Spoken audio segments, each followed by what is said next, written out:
یہ قصہ حضرت یونس علیہ السلام کا ہے جو کہ ایمان اور ہمت سے بھرا ہوا ہے۔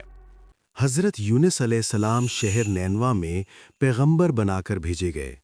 آپ لوگوں کو ہدایت کرتے، نیکی کی طرف بلاتے، برے کاموں سے روکتے تھے۔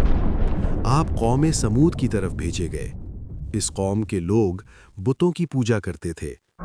جب آپ لوگوں کو حق کی طرف بلاتے اور خدائے واحد پر ایمان لانے کی تلقین کرتے، لیکن لوگ آپ کی تعلیمات کا انکار کرتے اور حضرت یونس علیہ السلام سے کہتے کہ ہم تیرے خدا کو نہیں مانتے۔ اس پر آپ فرماتے کہ خدا کے عذاب سے ڈرو جو بہت سخت عذاب ہے۔ لوگ آپ کی باتیں سن کر آپ کا مذاق اڑاتے اور آپ کی راہ میں رکاوٹیں کھڑی کرتے۔ آپ نے قوم سمود کو راہ راست پر لانے کی بہت کوششیں کی، لیکن بھٹکی ہوئی قوم پر آپ کی نصیحت کا کوئی اثر نہ ہوا، تو آپ کو یقین ہو گیا کہ یہ لوگ خدا پر ایمان نہیں لائیں گے۔ آپ مایوس ہو گئے۔ مایوسی کی حالت میں آپ نے قوم سمود کی تباہی و بربادی کے لیے بد دعا کی اور اس سرزمین سے نکل پڑے۔ چلتے چلتے دریائے فرات کے کنارے پہنچے تو دیکھا کہ ایک کشتی کنارے پر لگی ہے۔ لوگ اس پر سوار ہو رہے ہیں۔ ان کی دیکھا دیکھی آپ بھی اس پر سوار ہو گئے۔ جنہیں جانتا تھا وہ سب سوار ہو چکے۔ کشتی لوگوں سے بھر چکی۔ اس کے بعد کشتی اپنی منزل کی طرف روانہ ہوئی۔ سمندر پرسکون تھا، آسمان بھی صاف تھا، مسافر اطمینان سے بیٹھے ہوئے تھے۔ جب کشتی بیچ سمندر میں پہنچی تو دیکھا کہ آسمان پر سیاہ بادل اٹھ رہے ہیں، پھر ہوائیں چلنے لگیں۔ ہوا اچانک طوفان کی شکل اختیار کر گئی۔ سمندر میں کشتی ڈگمگانے لگی، سمندر کی لہریں اوپر نیچے ہونے لگیں، بارش بھی شروع ہو گئی۔ طوفان کے جھٹکوں اور پانی کے تھپیڑوں سے کشتی کے ڈوبنے کا اندیشہ پیدا ہو گیا۔ کشتی میں بیٹھے ہوئے مسافروں میں سے ایک نے کہا کہ معلوم ہوتا ہے کہ کشتی میں کوئی ایسا آدمی بھی سوار ہے جس سے کوئی بڑی غلطی سرزد ہو گئی ہے۔ جب تک ایسے شخص کو کشتی سے نہ نکالا جائے، کشتی کا صحیح سلامت رہنا محال ہے۔ وہ شخص کون ہے یہ بتانا مشکل ہے جب تک کہ وہ خود کو پیش نہ کرے۔ اس پر حضرت یونس علیہ السلام کھڑے ہو گئے اور کہا کہ میں ہی ہوں جس سے بڑی غلطی سرزد ہو گئی ہے۔ مجھے کشتی سے نکال دیا جائے تو آئی ہوئی یہ مصیبت ٹل سکتی ہے۔ تمام مسافر حضرت یونس علیہ السلام کا منہ تک رہے تھے، جس نے خود ہی سب کے سامنے اپنی غلطی کا اظہار کیا۔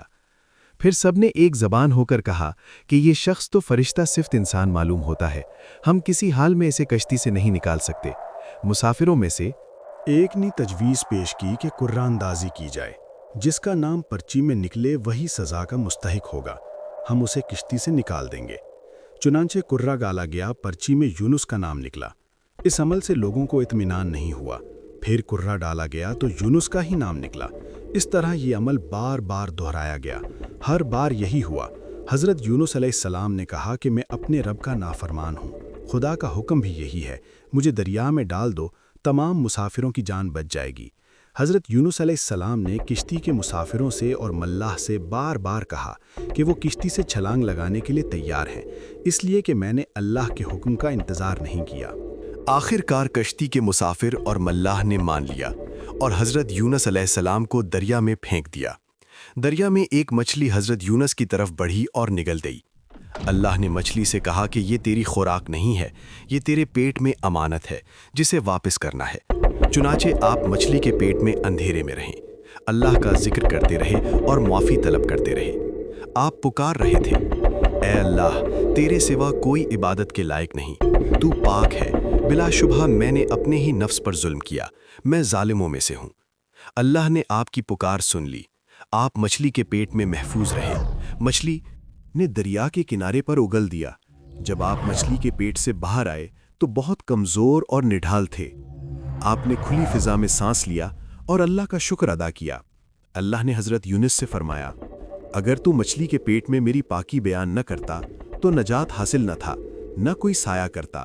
جس جگہ پر مچھلی نے آپ کو اگلا تھا وہاں کوئی ودرخت تھا، دھوپ ہی دھوپ تھی، گرمی بھی ناقابل برداشت تھی۔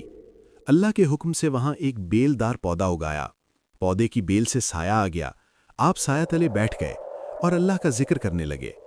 کہا جاتا ہے کہ آپ کے پاس ایک ہرنی آتی تھی اور اپنا دودھ پلا جاتی تھی۔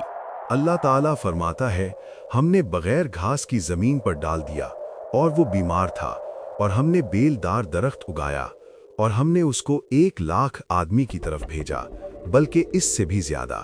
پھر وہ لوگ ان پر ایمان لائے۔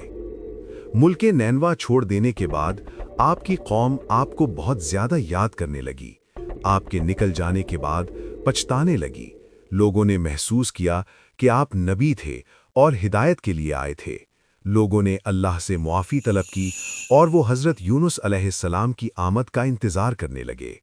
لوگوں نے اقرار کیا کہ ہم